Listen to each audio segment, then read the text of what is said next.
This is Michael O'Neal from the Solopreneur Hour, and you are listening to the Dynamic Lifestyle Podcast. Michael O'Neal, what is going on? I should say the legendary Michael O'Neal. Well, then that would be overstating a lot. Hello. Hi, welcome to my house. I was going to say thank you for having us in your home, and I know you said you're getting ready to move, and we'll talk about that in a little bit too, but before, I wanted to just kind of share that you were just really schooling me on a bunch of different little technical things within the podcast stuff. So It's a thing I do. Yeah. I've launched now, I don't know, a couple hundred shows for people. Just a couple. And it's one of my little side gigs is that I help people launch these world-class shows. But I was a touring drummer for 20 years. I've been around music for a long time. So just using a microphone, and it's one of those things I think that when people do, they come to podcasting from a marketing standpoint versus a broadcasting standpoint. Right. They don't learn how to do a lot of things properly, like hold a microphone or be a host or introduce a guest or plug a guest or any of those things. Like here's an example of that for all of you potential podcasters out there. When I speak about podcasting, which is fairly often these days, if I have people raise, and we'll do all the people in the room, all three of us. How many of you out there make it to the very end of a podcast, like closing credits? Do either of you? I do usually. You do, really? I say no. I don't. Not closing credit. I'm probably 85%. Okay. I don't make it through to the end. Yeah. But where do 99% of podcasters promote their guests? Oh, towards the end. At the end. Yeah. And they also do the thing, so that's part A bad. Part B bad is, have you ever been walked into a party and someone just said, go introduce yourself, and see how awkward that feels? So the other part that podcasters do is they say, where can people find you? Yeah. And I go, every time I hear it, I go, dude, literally your job. If there was a job listing of what a host should do on a show, it's to know where people can find your guests. That's the whole point. Absolutely. Of the show. That's a great point. And that's why I always plug our guests in the beginning. Yeah, like before you bring people on. Yeah. Exactly. You have to. Exactly. It's where people are paying attention, listening. One of my favorite clips has, and if anybody needs evidence of this, go watch any late night talk show. They're all pros. They all know how to do this. Or any Oprah, anything. Like anybody who's good at broadcasting does this. But I remember specifically, Jimmy Fallon had, I think he had Seinfeld and Dave Chappelle and two other people on. I can't remember the other people. But the way he brought Chappelle on, I actually recorded and have used a million times in different podcast presentations, which was, our next guest has a 15-time Emmy award-winning sketch show. He's got 2 brand new Netflix specials coming out on August 15th. Ladies and gentlemen, Dave Chappelle. So 3 things he did really well in that intro. Number 1, he edified his guest. So this is why you should be paying attention to him. Mm-hmm. 2, he plugged his guest. So he's got a new special coming out. Here are the dates. It's on Netflix. And 3, you never, you never utter your guest's name before the last 2 words of an intro. So you never say, Dave Chappelle is our next guest. He's blah, blah, blah, blah, blah. Because then you're just reading somebody's resume. Right. You want to do, our next guest has got an award-winning blah, blah, blah, blah, blah, blah, lazy, because it builds tension and it builds authority for your guest. So it's especially effective when you do it live, when you're in the room with that person, and you have, let's say you've done a little research, you know what they've done, and it's truly the differentiating factor when you get a big fish on your show, and you say, our next guest has authored 20 books that have sold 65 million copies.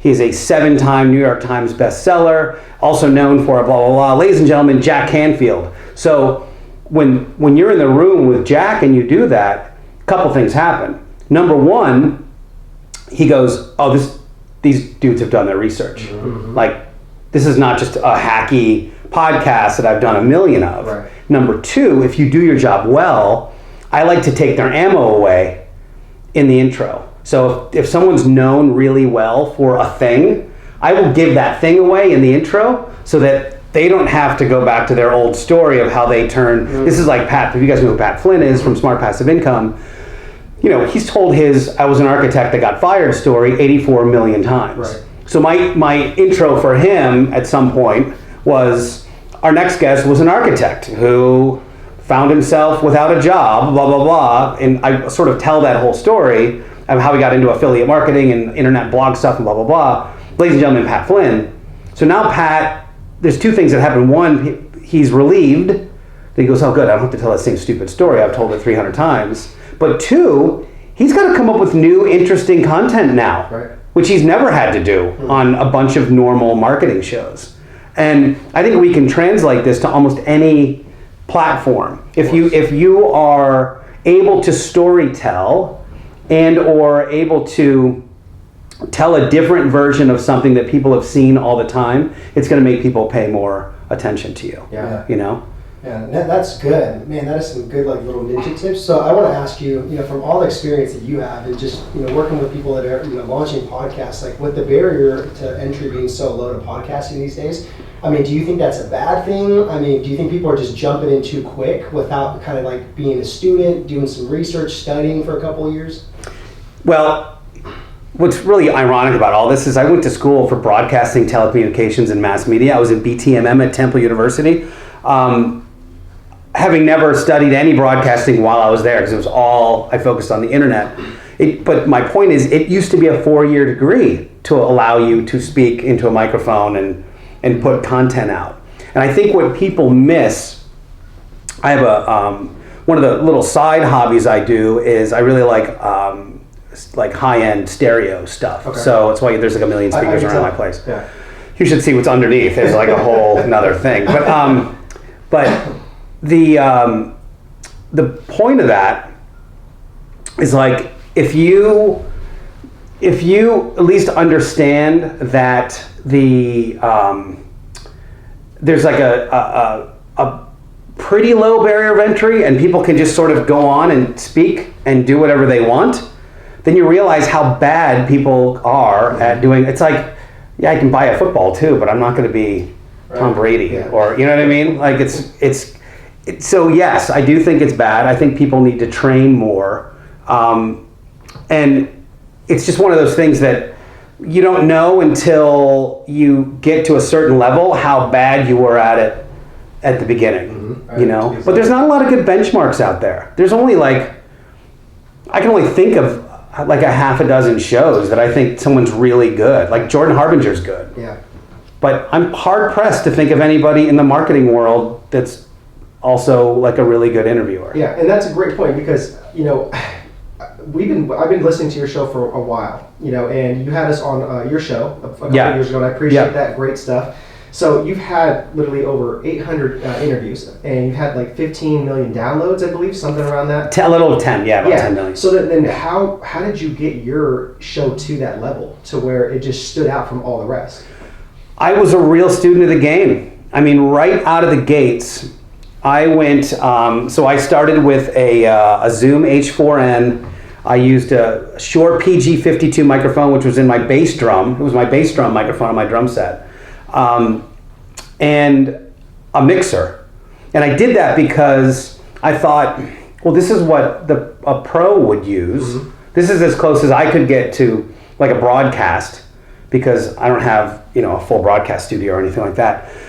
And I think right out of the gates, the sound quality was really good, which was different in 2013 than a lot of people that were doing it. They just said, oh, you can just record it into your phone. That just happened, by the way, 3 weeks ago. A friend of mine launched a show, and she said, yeah, he said I could just talk into my phone. I said, what? Who said that? And there was it was almost a checklist of everything she did was wrong. Like, it was terrible. Anyway, and then the other side of it was I really paid attention to hosting. Like, I grew up listening to Howard Stern, and he was, there's never been a better interviewer in terms of just being able to get into great content. You take away the butt bongo fiesta or whatever, and it turns into this, he's still a ninja at getting people to open up and say things that they wouldn't normally. So I always thought about that, and fast forward 3 years from when I started my show, and all of a sudden I'm co-hosting a show with Hines Ward, legendary Steelers player, and we're at the Super Bowl, and it's media day, and I said, all right, I've been doing this podcast thing for a couple years, and I'm a little curmudgeon about old school analog kind of recording. Like I want a microphone into a wire, into a recorder versus going into software, Yeah. But I said, I'm going to stay open to what the pros are doing now. A few years into it, we'll see. So I'm at Super Bowl Media Day. There's 250 radio stations from around the world, and 97% of them were still microphone into mixer into Zoom recorder. I mean, they were still doing the same thing. And that's because when you get Jerry Rice for 10 minutes or Cuba Gooding Jr. or whatever, those are the people I can think of that were there. You don't get a second chance if your software crashes. Like, it's done. You know how long it sometimes takes to get a big fish on your show. Oh, yeah. If your gear doesn't work, you're hosed. So I don't leave that up for any failure at all. So I've done probably 1,500 episodes with my 2 Zoom recorders and a mixer and a microphone with 0 failures. Yeah, no, and then just to add that point too, so Chris and I are really big on the difference between playing the infinite game and the finite game. So my question is, as a podcaster, after doing so many interviews and stuff, is there that tap out where you're just like, I'm done, I don't want to do any more podcasting, or is it just kind of like an infinite game with it, just playing just the long game with it? What's really funny about what just happened is the person I just talked about that started the Bad Podcast just texted me right now. So that's like universe happening. Anyway, my show was 3 days a week for 5 years. Ooh, yeah. So I cranked on that for a while. Now it's 1 day a week. I pulled that back, but that's only because I've also launched another show and a couple YouTube channels, and there's only so much time in the day. Mm-hmm. And also, I feel like it did what it was supposed to, which was to get me at cruising altitude and to a certain level. I think it's all about intent, what you hope that the podcast will do for you. I struggle with when people are like, it's just going to be a part of my marketing funnel. I'm going to batch out 100 episodes and then just go do other stuff. It doesn't feel as good to me as if I've got people on that I'm really interested in and I want to dig into their story, and I'm not as worried about the outcome. Yeah. It's more about the content. So I've always been about the content. I'm a terrible marketer. I'll be the first person to tell you that's not my thing. But I know people that are mediocre podcasters, but fantastic marketers that have made millions, So it's like, you have to decide what it is you want to do. What I like is, I remember Ryan Levesque from the book Ask, the Ask method. I don't know if you know who Ryan is, but he's running around in a pretty upper tier level these days. And I remember being at Traffic and Conversion last year and him stopping me in the hallway, and he was talking to 3 big time, it was JJ Virgin and 2 other, all these people. And he said, "You guys know Michael O'Neill, he's the best interviewer in podcasting." And I've heard that from a lot of the greats, people that are like Nathan Chant from Founder was like, "Dude, I love being on your show because you bring out the best version of me." Yeah. I'm like, that to me is why I do it, but that's different than how most people think about it. No, absolutely, and that's I would definitely. It's less about burnout than for me. Exactly, and I would agree with them. I mean, I remember when we were on your show, I was like, damn, I don't think we've been asked this type of questions. It almost felt uncomfortable, but I really enjoyed it. It was just a different form of hosting, and bringing a different side of us. And then even I've seen you MC different events where it's you really know how to put people at ease and just kind of get the crowd going. So there's definitely a skill. There's a real skill. Absolutely. That's the thing, is that this in particular is a skill that I've chosen to really develop. And when I hear, when Jordan and I have conversations together about this, and he's another guy that's been a student of the game and really understood. My thought is, if Fox called me and said, "We need you for this event or this TV show," that I could step in and do it. Right. It happens that podcasting is my thing right now, and YouTube that I'm digging into. But even with the YouTube stuff, I watch other people's channels and I'm like, man, this is so bad, but he's doing a Lamborghini or whatever, so everyone's paying attention to it. So my thought is, well, let me do that and be good at the edit and be good at the flow and things like that. Yeah. So, why not, how you do one thing is how you do all things, right? Right. That's how I think of it. Yeah, and something I want to ask next is like staying on the topic of YouTube, and then maybe just like, I don't want to say what are your 3 to 5 biggest tips like for an aspiring podcaster, but like what are maybe like 3 to 5 just like don't do's? Like, man, you cannot do this type of shit. I literally just wrote a post about this. Yeah, and let me read my own post from the other day. It's a really good one on Zoom. If somebody starts on Zoom, then don't sit there and do the video version, because how many people do the video version, right? Like the side-by-side CNN? Yeah, that's really exciting. So yeah, everybody likes to watch a news show. All right, so, I know these off the top of my head, but it's funny that I just did a post on this. I will tell you guys, and then I will break them down, okay? Okay. So this is a post I did the other day. Here's a few things you shouldn't do when starting a podcast. By the way, I have 6 podcast don'ts on my YouTube channel. That's been my most popular video so far. Number 1, name it after yourself. And I'm sorry if you guys have done any of these things. Use your picture or any photo on the artwork of the podcast. Record it with video and post it to YouTube. Sorry, we talked about that. Ask a guest to introduce themselves. Wait till the end of the show to plug your guests, and then do it themselves, and then have crappy audio quality. Those are my 6. Okay. But let's talk about the first couple. Number 1, name it after yourself. This reminds me of when you get a business card from a real estate agent, and it's just their big dumb head on the card. And you go, why do I care what you look like if I'm looking like, why does that matter? And it's a thing that's ubiquitous in the industry. It's like, Mm-hmm. So I got news for you. Unless your name is Oprah Winfrey or The Rock, nobody cares if you're starting the Bob Jones Show. Like, if you want 9 downloads from all of your relatives, name it the Bob Jones Show. Like, that's true. If I named my show the Michael O'Neill Show, I would have 11 listens so far today. So always name it after the thing that you want to focus the show on. Right. Because when you really think about it, all the people you know and love have launched themselves from a brand. If you're like, yeah, but Gary Vee was famous. Yeah, Gary Vee did 1,000 episodes of WineLibrary.tv. He was not Gary Vaynerchuk. He was WineLibrary.tv for 1,000 episodes. That's how he built with Gary Vaynerchuk. If you guys ever remember that. Then he wrote Crush It. That was the first time that he ever put his own name on a thing. And then from there, he started being Gary Vaynerchuk, and then he turned into Gary Vee. But that was years. That was 7 years of being WineLibrary.tv. Think about Phil Collins. Legendary drummer and singer Phil Collins was Genesis. Before he was Phil Collins, he was the drummer for a band. So everyone that's like a big popular person typically came from something else before. You can make an Oprah argument, but other than that, I got plenty of counters for you. Yeah, and I think just to add to that point too, is because so many people, like so many coaches, gurus, and whatever social media bullshit, they're all preaching personal brand. Yeah. So just stick to your first name and last name, and that's why people are kind of going with that. Yeah, and they're also watching their shows get 11 downloads. Because unless they have like some big social media following, which in that case they've already built their personal brand. Yeah.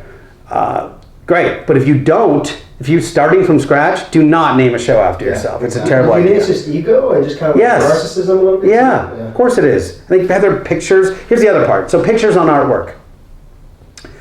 We get about an inch square on someone's computer up to catch them for our show. So if your big dumb head is taking up all of that real estate, then they're just seeing a stranger's picture on iTunes, but they can't really see what the show's about. They just see a stranger's picture. So here's an example I'm going to show you guys. On the right-hand side, this is the person that I was just mentioning, that the person said, yeah, just make sure you have a picture on your artwork and you can record it into your phone and blah, blah, blah, right? So this was, what we're seeing is we're seeing a lovely lady, and then her show's called Flirt, which is like a kind of a dating show where she talks about dating stores and things like that. So I'm gonna put it probably 6 feet from you guys, so you can see about the size. Okay. Let me shrink it a little bit more. But this is about the size you'd see it like on iTunes. Yeah. And that's the name of the show. So you see that there's a girl and there's a word, right? So what I did is I redesigned it for her and So that's what it says now. Now it's solid red background with a big flirt right in the middle. I put a little heart above it, and it looks like this in real life, which is a way more engaging piece of art to see. Now it says flirt, date better. You know immediately what this show is about if you catch it on your iTunes or whatever, right? So with her face taking up 3/4 of the usable real estate, and my buddy Chandler's doing this right now. He's a handsome fella. He's got this thing, and it's, but I said, dude, shrink it down to an inch and see how much people can actually read what the show is about. So that's the important part. Yeah. Like on YouTube, everyone who's great at YouTube will say the thumbnail is almost the most important part of getting organic views on your video. And so it works exactly the same way on iTunes. That's a great point. Yeah, and so talk about too, like what you said about like not sitting there like ripping like the video and putting it on YouTube as well too, because it's two different type of platforms that you're speaking. Yeah. Right? And I think that's a common mistake that we've made. Well, if you're on a treadmill or walking your dog, you don't go watch YouTube. It's not what you're doing generally. You're usually listening to someone in your ears.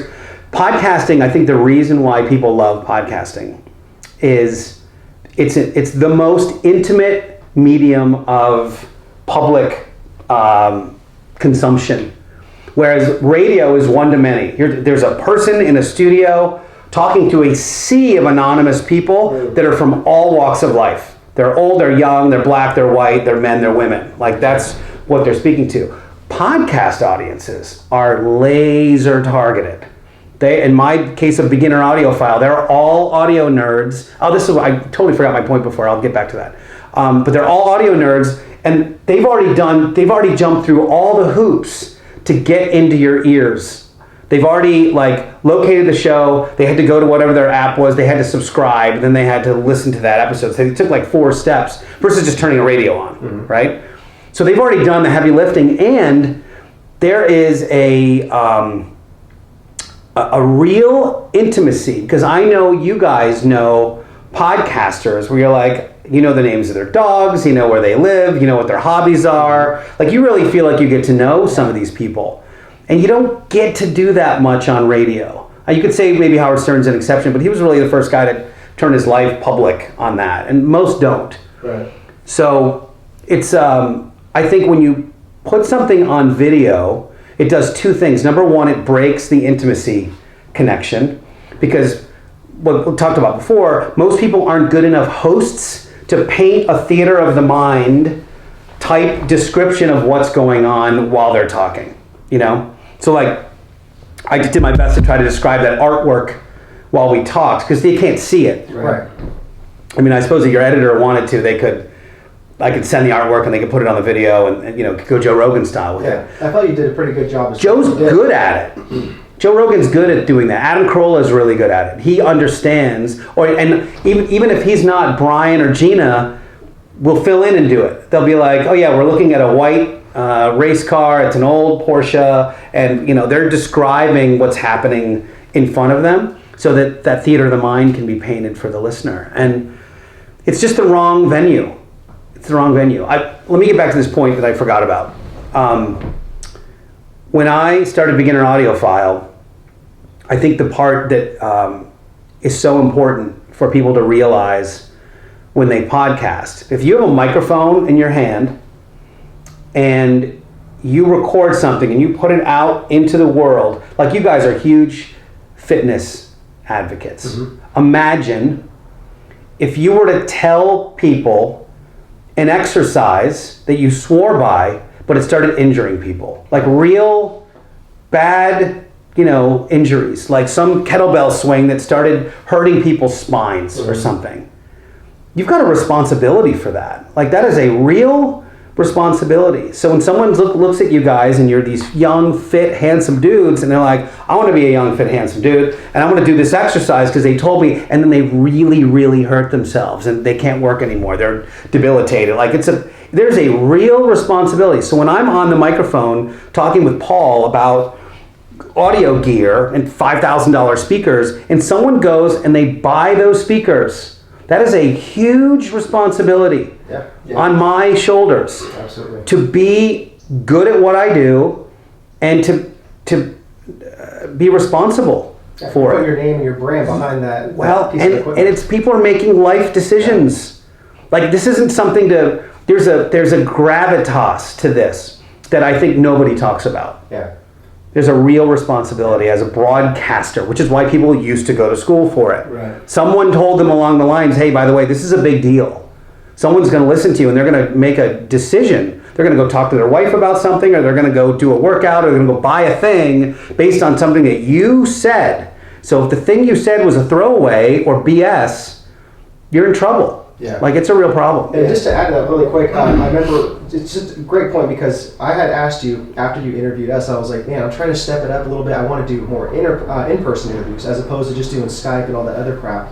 So you recommended all this great gear, equipment, microphones to me, and I was like, okay, hell yeah, well, Michael Neal's recommending this. Legendary podcast host, very successful, knows his audio stuff. So I just went ahead and bought that stuff. It's like $1,000 worth of stuff. Yeah, and ever since then, it's been game changing. Yeah, so that's but what it's I mean. but it's real money. Yeah. You had to work for this. Of This course. isn't, It was you had to mow a lot of lawns to get here. I mean, half of that money could have went on his eyebrows and his face. Seriously. Yeah, this guy had to go do a lot of The stripping. whole, I mean, there was clockwise, counterclockwise. It was a whole thing. Yeah, but I think that's the point. And I don't know. I think that people are very cavalier about, well, just launch a podcast, just do the thing. And I'm like, it's not it's a big deal. Exactly. Yeah. Especially they're like, we're doing like a self-help podcast. I'm like, you're trying to help people that have had trauma. Like, some people went to school for 12 years to learn, to teach people how to deal with trauma. And because you pick up a microphone and you just say words into it, someone's going to believe you. Yeah. That's like a dangerous game a little bit. Yeah. You know what I mean? I'm really glad you hit on that, because so many people, I think, like you just said, they just get into like it's a fun little game or something like that, but they don't realize how much responsibility they really have and like influence, if they really have that influence on somebody to go make a life decision like that. So I'm glad you did that. You're a broadcaster. Yeah. Legit. Well, I'll tell you how I know that, because I can get into every media event. I can go to a conference like SEMA or CES or even the Super Bowl as media. That's how serious it is. Yeah. So these people went to school as, you're a journalist now. That's effectively what we are. Yeah. So it's a big deal to the rest of the world. It should be a big deal in our little universe. Absolutely, absolutely. You know? So now, something I want to segue into now is happiness, the talk of happiness. I know when we were setting up off record, you were saying that you're not a big fan of like hustling. You know, so you're doing more of like what makes you happy. So can we dig into that? Like, what do you think that you don't really like the hustle type of lifestyle and more happiness? Well, my buddy Clay, I don't know if you guys know Clay A. Bear, super cool dude. But I was working on my car a few months ago, and I was literally like underneath it when he arrived. And he goes, dude, I gotta say, you do more things you love than anybody else I know. And I think that was maybe the highest compliment I could get, because first of all, he knows a lot of ballers, but I don't view the busy as the measure of success, and a lot of people I know do. And when I say, hey, let's grab a coffee, and they go, yeah, I can do it, March 17th. I'm like, it's February 3rd right now. What is your life that you can't go get a cup of coffee? That's crazy. And I think my benchmark a little bit for that is hearing Adam Carolla talk about Jay Leno, where Jay doesn't have there's no, like, he can just call him and he goes, hey, I need to run over, and he's like, oh yeah, come on over. And so, like, that's what it's supposed to be like. That's what it used to be like in our life. Like before people got so busy and everyone got an assistant and everyone outsourced everything. You could just call someone and they'd be like, yeah, come on over. Well, I have a cup of coffee. I have, 40 minutes for a friend or whatever. And now we've gotten so up in our, like, yeah, but it's content, I just thought about that. I was walking yesterday and, what was it? We were like, I was just talking about, I don't know. Oh, you know what it was? I'm moving to this new neighborhood in Long Beach, and I want to go old school and get to know all my neighbors. I don't know anybody around us right now. Like literally, I don't know anybody. Right. I want to know everybody in my new neighborhood, which is a very suburban neighborhood where everyone's got a house and there's kids running around, things like that. To borrow some sugar. Yeah. And so I'm literally gonna make cookies and take them to the neighbors and be like, hey, I'm here and blah, blah, blah. But as I was talking to my friend about it, I go, you know what would happen? People would try to make content out of it. People I know would do that, but there'd be a camera crew with them, like, hey, and this would be like, check it out, guys. I'm just trying to get my neighbors, but and they would make like some Instagram story about it. And I'm like, that's how douchey this world is right now. It's just everyone, it's like content, you guys. So I'm peeling away from that slowly but surely, all of that. So you might see on my Instagram, I don't post all the time about everything. But I'll get to the happiness thing. So I lived in Boulder, Colorado. I owned a house, and across the street from me, a little condo complex, was this woman, Julia. She's 23-year-old. She was a hip hop dancer, beautiful, but she had like the full on like one leg pulled up sweatpants with the offset hat, B-girl vibe, like, yo, what's up? And she was this model under here. And we became really, really close friends. And I mean, literally for 4 or 5 years, we'd have 4 a.m, wine nights and great, deep, amazing friendship. She came to probably 50 of my shows. I was playing a lot back then. And then she says, probably 5 years into this, she says, hey, Mike, and here's what I knew about her. I mean, other than I knew like her whole world, but she would work for her dad's coffee company, and then she would go to dance, a couple times a week, that kind of thing. But she goes, hey, my dance troup's having a little performance. Will you come? I'm totally, So I go. She's 60 seconds into this performance with like maybe 6 or 7 other dancers on stage.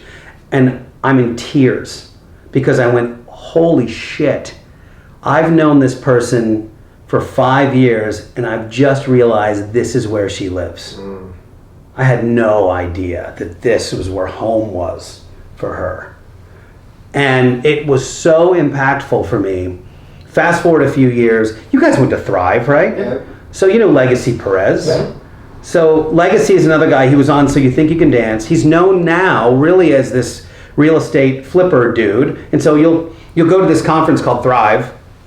You might meet him, and he's a super nice guy, and you might talk real estate with him for a while. And then like day 3, they have a break, and then he comes out with his dance troupe, and you go, holy shit, this is really his thing.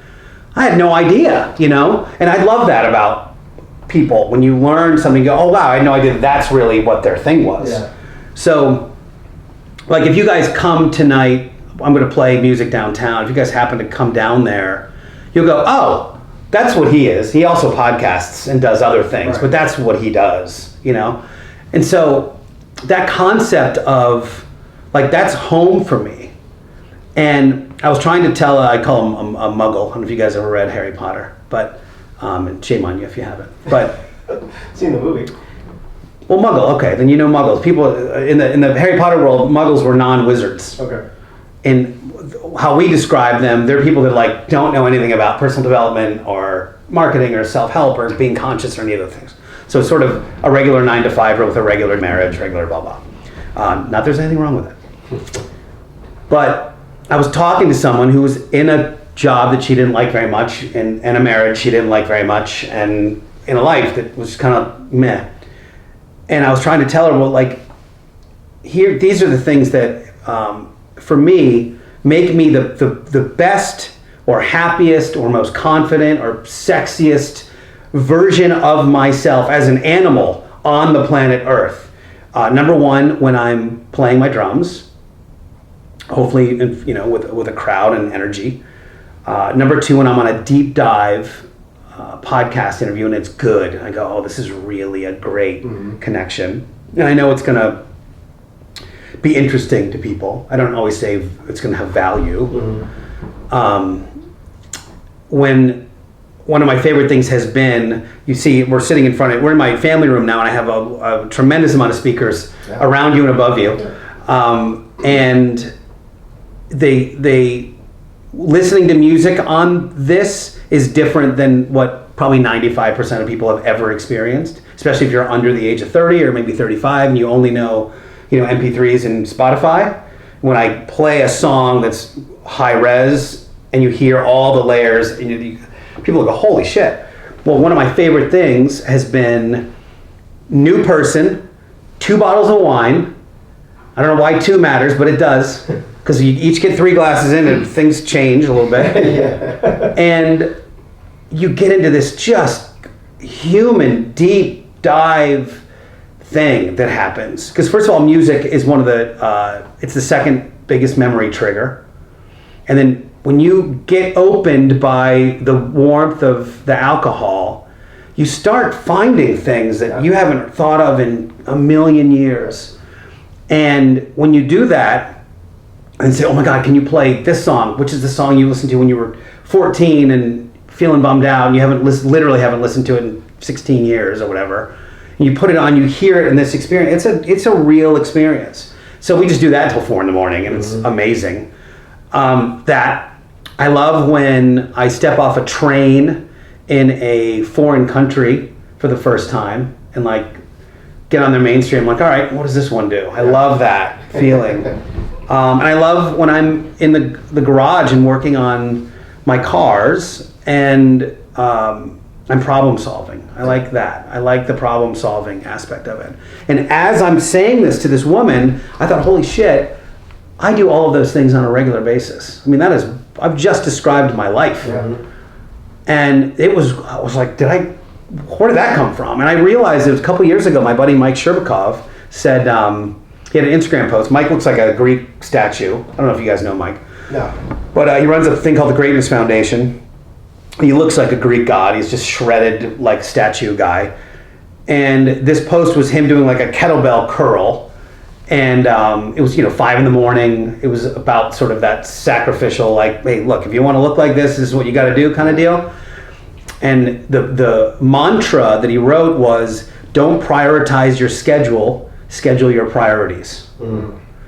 Which is exactly what I was just talking about with having to wait 21 days for a cup of coffee. Right. Those are people that prioritize their schedule. Right. You see their schedule. Like if they open up their iTunes or whatever, or their iCal, and it's just solid. You go, what is your life? Holy moly. Right. That's my light on. If you guys look at my calendar, I wonder if I can show you this. Let me show you how empty I keep my calendar, which is considerably empty. So you guys are appointment. That's today. Tomorrow I have a happy hour at 5 o'clock. Then I've got a dinner on Thursday, and then nothing on Friday, and nothing until a bunch of coaching calls. Yeah. But so I do that on purpose. I want my life to be as flexible as possible. Right. And you guys, I can't remember how much you know about my story, but my parents passed away. That's them right there in the corner. My dad and my mom, that's them and that little Italian Parmesan cheese shaker. And I took them to Europe for 4 months. But that experience for me changed how I operate. Yeah. And it was reinforced with Kobe Bryant's death a few weeks ago, which is, like, I don't feel that great right now. I feel like I'm coming down with a cold. I was just thinking about this before you guys got here. And I thought, yeah, all right, who cares? I'm still going to do my thing. I'm still going to Baja Betty's tonight. I'm going to go play music tonight. Like, there's no tomorrow guaranteed for any of us. So I don't postpone any happiness ever. I always am like, yeah, let's do it. Because one thing I'll tell you, 803 episodes. If there's a through line of the most successful people in the world, it's that they say yes first and then figure out the details later. Yeah. And most average people, I'm doing air quotes, say maybe, and then they think of 10 reasons why they can't do something. Exactly. I don't have enough time, I don't have enough money, I don't have enough. Well, go get those things. Yeah, and I want to just elaborate on this happiness topic too. I think it's really, really good. And sorry to hear about your parents passing away. And I was doing some research, and I was going to bring that up because I don't know if you know about our story, if you remember, but our father passed away in a car accident when we were 18 years old. Our mom battled alcohol, antidepressants after, so it was a dark road for us. Yeah. So for me, like, my question is, like, in your upbringing with like your mom and dad, did they always instill you just like to be happy, just go chase what you want to do? No, not at all. Kind of like go to the textbook status. No, mine were from a totally different era. Right. I had the old school. You don't need to keep those on if you don't want to. Oh, okay. I mean, as long as it works now. Like, you've heard it all show. So, no, my dad was almost affectionless. Yeah. It was Same here. It was a different era in the 70s and 80s growing up. It was not, nobody was coddled at all, you know? Like if I did something bad, the grocery clerk could whack me over the head, you know? It wasn't that kind of deal where everyone's like woke. No, I didn't have any inspiration other than work ethic. Yeah. When I remember graduating from high school, I lived outside of Philly, and then, which I loved, and then they moved me to this little redneck town in Florida for 11th and 12th grade. So like everyone had known each other their whole lives. I'm the new kid in 11th grade. I go from being this like BMX freestyle kid who knew everybody to a new school where all it was football and wrestling. And I was like, well, I play tennis, you know, and it was terrible. And I'm not exaggerating that much when I say I think my bags were packed on the stage when I got my diploma. Like, I was like, thank you very much, F all of you, thank you and goodbye. Like, I was out. But my dad, I had a Volkswagen Carmen Ghia, and my dad, gave me $100, said good luck. The next day, I was out. I got in my car and drove away. Gas was 79 cents a gallon. Yeah. And I made it to, Philly from Florida, and with $100 or whatever it was. Yeah. That's what it was. Yeah. And then just looking back now, though, if you really think about it, because I think about this too, about like my parents, like what I observed for like the 18 years. And I question sometimes, was my parents really happy ultimately? Were they really doing what they wanted to do? So, no, they weren't. Nobody was. Yeah. But that wasn't the narrative then. Yeah, it was so different. Marriage didn't necessarily mean you were in blissful love. Right. And life didn't necessarily mean you were happy. Yeah. So I've definitely emphasized that. Here's a couple things. So I wish they were around so I could ask them a lot. I've become so much more curious in the last 7 years of doing my podcast about the human experience, and I wish I knew more about that. I didn't have my curiosity or my interview chops when they were alive. I had a totally different outlook on the world then as well. And then the other side of it was like I would think the biggest lessons were seeing what they did and going, that's not going to be me. So breaking the cycle has been more important than getting inspiration from them. Yeah, absolutely. Yeah, it's interesting too, because I think back and it's like, man, there's so much I wanted to ask my dad, Yeah. like, because just to this day. Yeah, it sucks. Yeah. Yeah. So what do you think that will like ultimately lead you to this like that pinnacle of just happiness? So one thing I'll say about, for whatever reason, I've had a pretty rough run of really close people in my life passing away. Like 2 of probably the 5 best friends I've ever had, and then my parents and a bunch of other situations. So that in one way has steeled me against some of it. But it's also emphasized why I say yes first now. Yeah.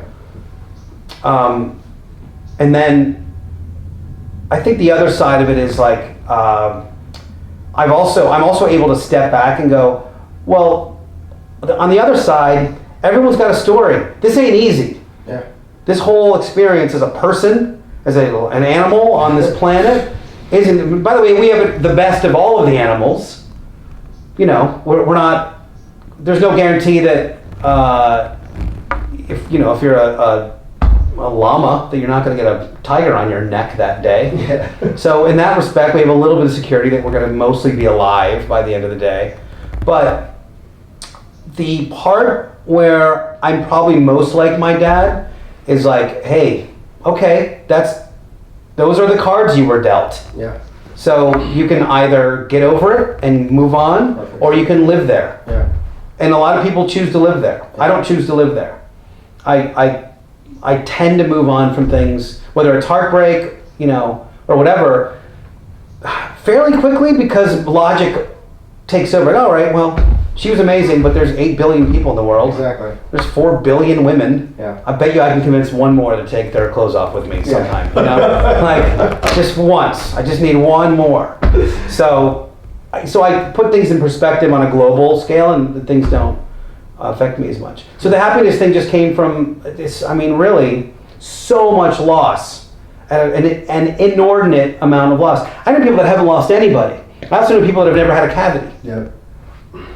I've had plenty of both, Yeah. you know? That's just what my experience has been. But there's been so many people's experiences that are so much worse. Worse. They're drinking, water that, people dootied in. Yeah, exactly. And that's all they have. Yeah. And So, I shrug. Yeah, and that's why I feel like it's like very similar. Like our situations, like we've dealt with so much loss, and like you question sometimes, like why me? Like why is this happening? Why is the universe doing this? But it's like you said, dude, it's like either like you look at it as like a blessing in disguise, and you just move on. You keep going, you keep marching forward, and you turn those messes into your messages going forward. I truly believe that to help other people, and there's going to be so much more adversity going forward.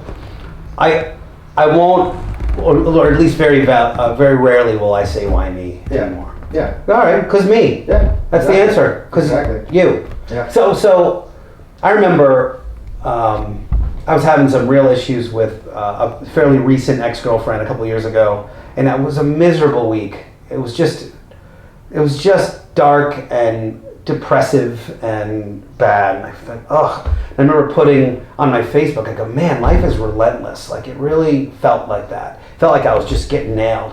10 minutes later, I get a call from my friend that says my best friend in the world died of an aneurysm, like crazy lung aneurysm out of the blue. And I said, holy crap, I thought that life was bad 10 minutes ago. Yeah. And then it was like, oh yeah, by the way. And so that's when it reminds me of the ocean. Like, the ocean could swallow you up in a millisecond, and the waves keep coming, and knowing you're gone. Yeah. And that's what life can be, And I don't mean to say that in a sort of a morbid, like, oh, life is meaningless. No, it's exactly what it is. It's exactly, this is the thing you get. So when you have an opportunity to do something that makes you smile, you go do it. Absolutely. Yeah. Love it. Is there anything else that you're chasing besides happiness, like right now? A little more money. Okay. Yeah, and that's, I'm not saying that ironically. It's like, I don't put a ton of, I'm not very financially motivated, nor am I financially savvy. In fact, I need to make a lot of money just to overcome my lack of financial savvy. Gotcha. And when I think about these things, who do I want to be around? How do I think about life? Mm-hmm.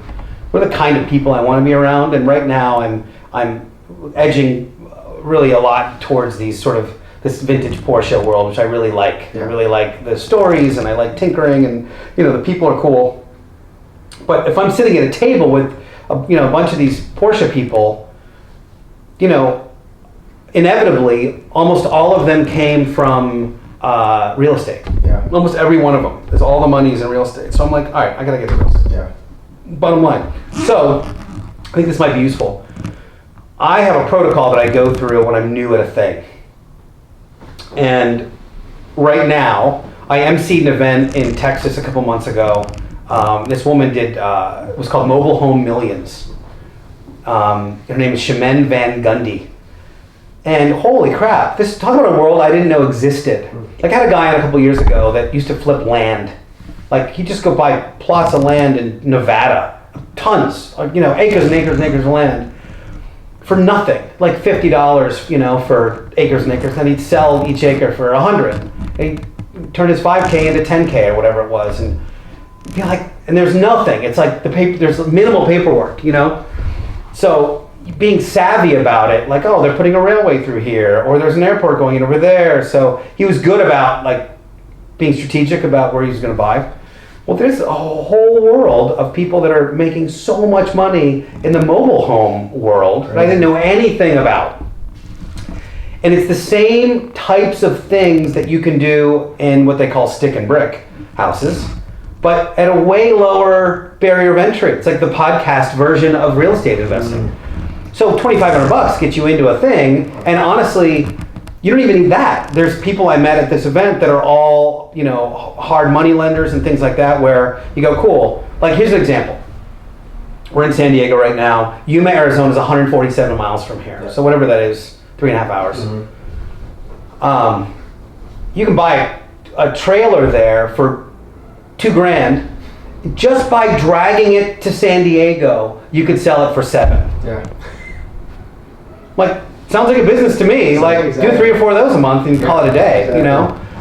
Or you could drag it to San Diego, go to IKEA and spend a couple grand, and then sell for 20. You go, oh, now I've just made, 16 grand on this thing that I could have banged out probably in 2 weeks. Huh. Or what this woman does is she went on the app Let Go on the iPhone. Found this. She did this live at an event. She went on. She bought. She found a place online. Talked to the woman. Talked her down crazy style. Like she was on live with this woman, texting back and forth, and she talks her down from like 15 grand to 5 grand. It was crazy, but it was masterful how she did it. So gets her team to send over the contract. So now she owns this place for 5 grand in a close that's going to happen in 3 weeks, right? Goes to OfferUp the next day, puts the same house for 11 grand on OfferUp, sells it for 10 because she underbid. Yeah, she undervalued it, and then has a dual close in 3 weeks. So she didn't lift a finger. She made 5 grand. She goes, my record is doing 22 of those in one day. Wow. That's called wholesaling. So all she does is just, you learn the art of negotiation, and she just bangs it out. Now you have to know a little bit about what you're looking at, and know this has water damage, and this has blah, blah. But I'm there, again, it's sort of as an MC, I'm not part of the event, I don't know anything about it, going, definitely doing this, unquestionably going to be doing this a couple times, because there was people there that that's their world. They make millions. They can flip 10 houses in the time, 10 mobile homes in the time it takes them to flip one house. That's incredible. Yeah. And just what you told me too, like usually like somebody wants to get into real estate, man, the first thing that comes to mind is like, I don't have the liquid, I don't have the capital, right? Yeah, I don't have like 80K down to put down on that, but if like you can get into like the mobile thing like that. No credit, you don't have to have any, so these hard money lenders will do something like this. Well, they'll go, you show them the deal, it's $2,500, I'm gonna put 5 grand into it, and I'm gonna sell it for 30. Man. They go, great, here's, whatever, here's 10 grand. They give you the 10 grand. They say, when this thing sells, we want 4 grand for our loan. You go, okay, great. So you're in for 10, sell the thing for 30, you get, you give them their 4, you're out for 16, you move on to the next deal. They will do that all day long. Yeah. No problem. Yeah. So, and they own the title, so there's really no risk, but they don't want to be in the real estate business. They're in the money loaning business. So they just everybody stays in their lane. Once you get to know them, maybe that 2 grand turns into, or 4 grand turns into 2 grand instead of 4, because you're spitting them out deal after deal after deal, So now your 16 turns into 18, and you just crank on as much as you want. It's pretty awesome. I think we're having an earthquake right now. No idea. Let me ask you, Michael, like why more money though? What is that going to do? What's that going to change your life? I think that, first of all, I think I have caviar dreams a little bit, I like vintage Porsches, watches, and hi-fi, none of which are inexpensive. So, but that's material stuff. Hang on, this is gonna get loud in a second. Hold on, everybody. Hold on, editor. Because it's gonna get loud. This is the downside of not being in the studio. Actually, I'll take this moment. And today's the garbage day.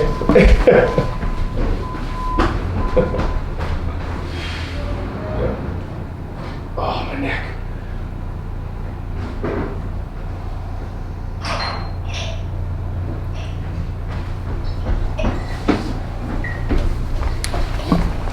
Oh, right on, thanks. Yeah. I'm very much in need of it. It's whiskey. No, it's tequila. I had Steve Weatherford on. He was like, "Give me tequila." Thanks. It was like 11 o'clock. It's like, all right. So we just sat and drank tequila and recorded the show. Oh, dude, nice. Isn't he out here in San Diego? Yeah, it's great. Right on. All right, that's better. I need that. Yeah. He's still doing his thing. Sorry. It'll be another second. No, it's fine. How was he? I'll use the person. Good guy. He's rad dude. And that show I did with him made me want to run through a brick wall when we were done. Like, yeah, let's go here, Yeah. He's just that guy. He's just that Big old guy. Jack I can dude. probably get you an interview with him if you want. That'd be awesome. I was trying to get linked up through Natalie Jill. Do you know who she is? Yeah. Yeah, so, because I guess they live like Her similar. husband and I are good friends. Okay, We like audio stuff and watches and Porsches. Very cool. Yeah, very nice. We're all into the same stuff. Yeah, very nice people. So we went to her place and like she was trying to get us an interview, but I guess like he wasn't in town or something. I was like, it's fine. So yeah, that'd be awesome though, man. Yeah. Cool. Get him on for sure. Connect you guys to the show. Yeah. Come on, dude. Oh, listen. What time are you playing later? After 9 sometime. Okay. Cool. Shoot you a text later. Yeah, it's like it's a jam, so he's put your name on a list. Okay. Cool, man. Are we done yet? These guys usually take like 30 seconds. Just you taking a lunch break. It's so loud.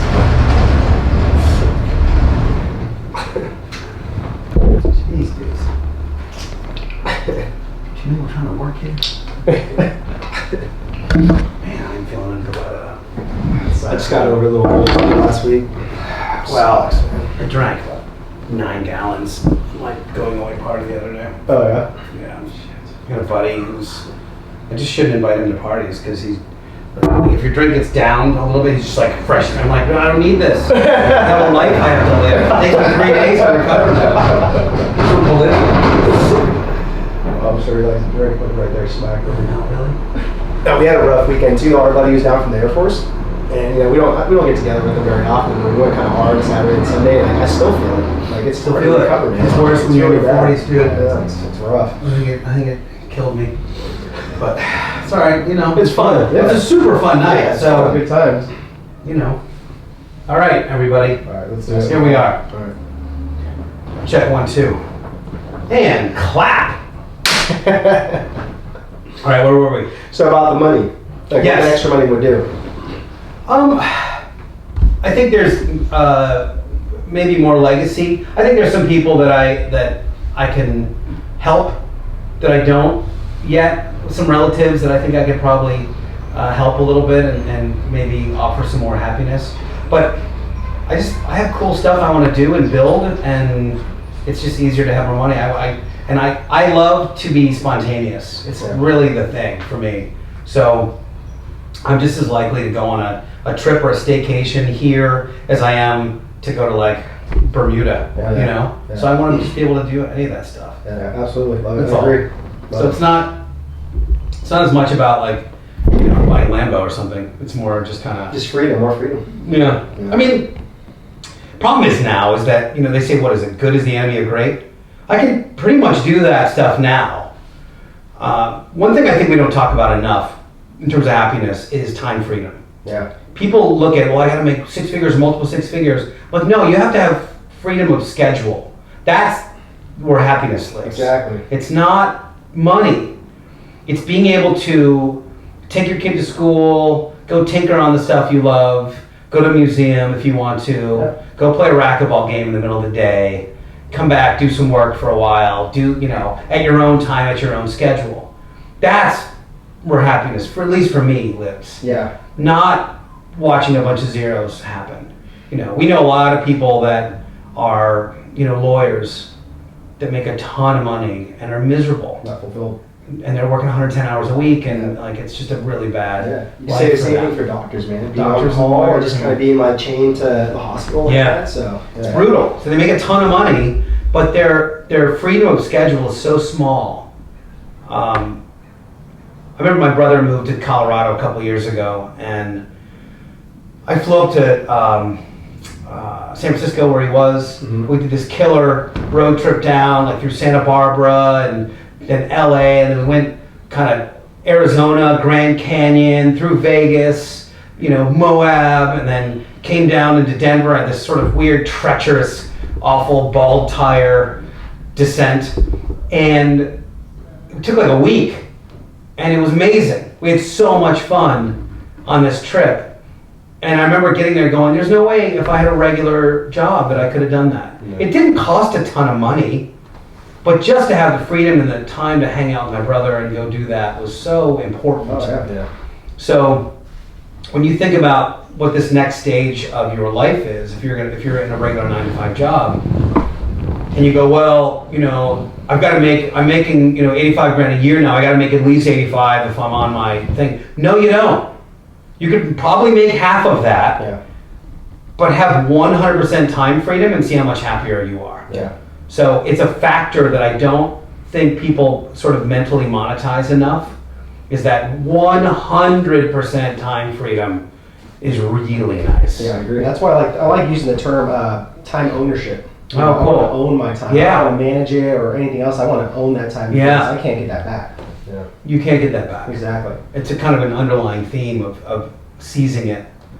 Yeah. You know, I think again, if you guys experience all that loss, it's like, well, you know, of course you're gonna say yes. It's like, you guys got here, it's a pain in the ass, you're driving 3 hours, you're gonna fight LA traffic in the morning, and then you're here. But, you know, we could have said something on this interview that could change maybe not only your life, but somebody else's. Absolutely. That's how important it is. Exactly. So, yeah, it's a pain in the ass, but now it's here. Now you've done it. And well worth it. And well worth it. Well worth it. Well worth it. Yeah. So I feel like that happens a lot. And you know, here's a good example. I want to be around these this vintage Porsche world, and I really want to have more of, like, I want to do a YouTube channel, right? So that's what I'm focusing on. Like, all right, if I'm going to do a YouTube channel build, I need a project car, because that's how these things grow. Okay. You get a project car, and people just start following you building the car, Okay. right? Gotcha. This is sort of the Long Beach story as well. So I've been looking for one for probably 2 years. I see this car on Craigslist, and it was a 1969 911 that was converted into a race car in like 1994 or something, or 1995, whatever. And so I wrote about it. I wrote the guy, and I didn't hear back. And I go, it's probably fake, because, you know, I think you wanted 10 grand for it or something ridiculous. I say that, you guys don't know, a real 1969 911S restored is $250,000. So the fact that this one, first of all, is gutted, and, you know, it was all jacked. Anyway, so I write the guy again the next day, or 2 days later, and he calls me. I remember it was like a Friday morning, and the guy calls me. He goes, "Yeah, it's here." And I was like, "Wait, that car is real and it's here?" Look at my watch. I'm like, "All right, I'll see you in 3 hours." And so I just went, and I drove up, and I look at the thing, and I mean, the serial number is like 000022. It's the 22nd 69 911 they made that year. I'm like, I sent it to my friend. I Instagram lived him, and he goes, "If you don't buy it, I'm buying Yeah. it. Like, there's no way that car is $10,000." He goes, "It's either stolen or fake." Mm-hmm. So it turns out it wasn't either. So here's where the brave sort of like pucker factor is. I didn't have 10 grand in cash to give the guy. So I'm like, fuck, I gotta take a loan out and do this. So I did a PayPal working capital loan while I was there. But it was like, you know, up for a $10,000 loan, they take like 5 grand or something. It's like a big chunk. Okay. But then you get it. It's instant. So I'm like, guess I'm doing it. And so it was just an instant. I'm sitting in the guy's parking lot, tethering to my iPhone. Okay, click. I'm like, all right, just signed up for a $15,000 loan. Great. And so I did, and paid the guy, and you know, got it back to my house. And everything has changed since then. So I've gotten, for the YouTube channel, because I know how to write a letter and I know a little bit about this world, I've gotten over $30,000 of sponsorship. Nice. For the YouTube channel. I've had people that have already offered me like 30, 40 grand for the car if I wanted to sell it. Mm-hmm. I'm not selling it. When it's done, you can buy it. It also, as I started working on it, the channel started growing like I hoped. Well, you guys see, I'm in this is an old Craftsman house. It's 100 years old. I've got a single car garage that I'm right above, a house right next to me, and another one right next to that. It's like if you go down a long driveway, it's 3 stacked houses in a row. Well, I have to do so much grinding and cutting on this thing that it was, my brand new neighbor was too much for her. And so she kind of like yelled at me about it. And I said, man, it made it really hard for me to work on the car. Mm-hmm. So I go down to this Texas event, this mobile home event. And I said, yeah, I've been really drawn to LA for a couple of years. And this woman stops me during a break and she goes, I live in Long Beach. She goes, oh, I was targeting Long Beach as a place. And she goes, cool, here's the cool neighborhood. She sends me text, here's all the cool neighborhoods. A couple days later, she sends me this text and it's a few pictures. There's a street sign, like, on the corner. And it's the house, 3-bedroom, 2-bath. There's the house. Picture 3 is 2 double garage doors next to each other. And I'm like, what is that? Immediately call. I go, what's the deal? She goes, yeah, it's got a 4-car garage. I'm like, Oh, man. I will be there tomorrow. And I went there the next day and plopped down the cash and said, give me, ironically, from the money I earned at that Texas speaking gig, I used it for the house that I got awesome. in Long Beach. So the universe just aligned Man. for that. So the reason I'm moving is a 4-car garage. There's a pucker factor. It's $1,000 more a month than I'm paying here, but I get a full spare bedroom. I'm dead center in the middle of vintage Porscheville. So when I think about who I want to be around, what I want to be doing, I want to be there, and this puts me right in the middle of it. Yeah. Look, from a location standpoint, I'm a few minutes. I'm 6.5 miles from Porsche Experience LA, right around all these killer shops. There are going to be so many opportunities that are going to come because I'm going to be there. Yeah, amazing. So when I think about what I want my life to look like, well, the first thing to do when that happens is to show up to where that life lives. Right. This is Good Will Hunting. This is Matt Damon at MIT solving complex math theorems. Yeah. Like, you go to where the stuff is that you want to be doing, Be intentional. and then you get to know the people that are doing it, and then doors open. Yeah. And so that's what this is for me. That's what the move is. Love it. So awesome. Yeah. That's awesome. Thanks for sharing that story. Yeah. All right, Michael, so we're coming to an end of this amazing conversation. So before I ask the last question, I want to take a moment to just acknowledge you. And this is coming from my heart, man, that honestly, thank you so much for inviting us to your home. This has been like a long time coming to schedule this. I know we hit it off before at other conferences. I just felt like a good energy from you. I appreciate every tip of knowledge and wisdom you've given me. I look at myself as like a baby, just still getting into the podcast game, but I look up to you and your success, and I'm going to take all those tips you gave me today, and I'm going to just continue to improve this skill set and just everything. So thank you so much, and I wish you nothing but success going forward. Oh, thanks, man. Yeah. It's very nice of you. I gotta get mine in too, man. Yeah. Big brother, See, you're holding the mic closer than your brother, so you've already learned. This is still working on it. But yeah, I love your authenticity. Since day one, man. You just looked us in the eyes, shook our hands, even though you were doing the MC at Thrive. You know what I mean? How people are these days. They put themselves on a pedestal these days. Like you said, they schedule a month out to meet with somebody in person, face to face. Nothing beats this face to face human interaction. So I really appreciate and respect you for that too, and I wish you the best too, man. Thanks, man. Hopefully this relationship builds upon too. Yeah, well, I'm going to be up, and you guys will have to show me yours. Closer. Closer. And by the way, you guys are using these Shure SM58s, which are great podcast microphones, and the reason, how you're starting to get it right is that yours is dented now. I know, I saw that. Yeah, I love that. I love you got a dent. Oh, yeah. You got a dent. These things are bomb-proof. They will go through nuclear war. Yeah. And when we get to them, on stages, they've been dropped 1,000 times. So they're a little dent. They got little war wounds on them. So that's how you know you're They're not more too. in your podcast world. Exactly. Yeah, that's cool. So what does living a dynamic lifestyle mean to Michael and Neal? I think maybe that underlying theme of saying yes first and then working out the details later. And at least for me, I like to illustrate that you don't have to live in a certain way.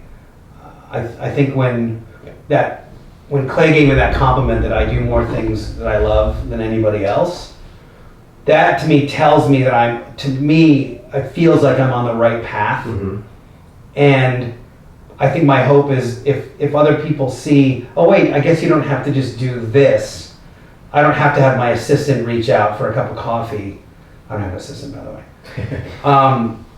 Then maybe we have a little bit of a better world. I think one of my biggest challenges right now is that people aren't polite anymore. People just aren't nice Absolutely. about things. Whether you're dating or you're, on Facebook or whatever, people just, everyone's rude. Everyone's just rude. Yeah. And I blame OJ. I'm sort of kidding, but I'm not really. Here's how OJ ruined society. He allegedly killed a bunch of people, goes to trial. Robert Kardashian is one of the lawyers, gets stressed out, has a heart attack, leaves poor Kim Kardashian and family with no dad. She makes a sex tape. She became super famous for being a total a-hole to everybody. All of them. That whole reality scene, it validated being rude to each other. And now every talk show, every reality show is a bunch of rude people, and it's what we mostly consume. So we think then by default that it's okay to talk to each other like that. And it's this crazy ripple effect. And I just think that if you can go through life as a happy person and maybe rub some of that happiness off on people, then we don't have to be rude to each other. Yeah. Well said. It's as simple as I can make it without cursing a lot again. Absolutely. Well said. Great. Thanks, dudes. So Michael. Yeah. I'm not going to say where we can find you. No. But I will tell them where they can find I you. will ask, what can we support you on with the most right now? I know you have your YouTube channel, your podcast, some cool stuff coming up. So what can we support you with?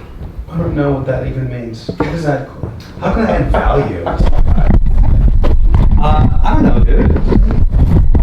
That's a good question.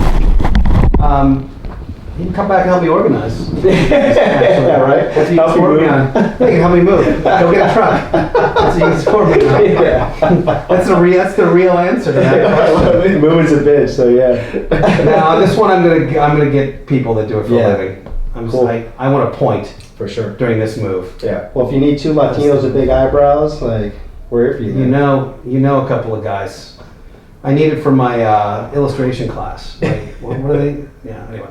No, I'm good, man. Thank you. Cool. Thank you for asking. Cool. Well, Michael, thank you so much for your time, wisdom, knowledge. Truly appreciate you, man. Thanks, Michael. Thanks, dudes. All right, guys. Until next time. Hey guys, thanks so much for watching this video. We truly appreciate it. If you guys are a fitness professional, you guys feel like you guys are stuck on an island, you guys feel like you guys have hit your ceiling and you guys want to get past that ceiling and break through it, make massive shifts in your guys' business, create more impact, influence, income, and independence, then grab a free call with Eric and I. At the very worst, we can talk about some stuff, laugh about some stuff, see where you're from, where we're from, what your hobbies are, but we'd love to hop on a call with you guys and see how we could help you make, some of those massive shifts and breakthroughs and get you unstuck and break through some of those plateaus in your business. So make sure to grab your free call. The link's going to be in the description box, and while you guys are at it, make sure to subscribe to our channel. Talk to you guys soon.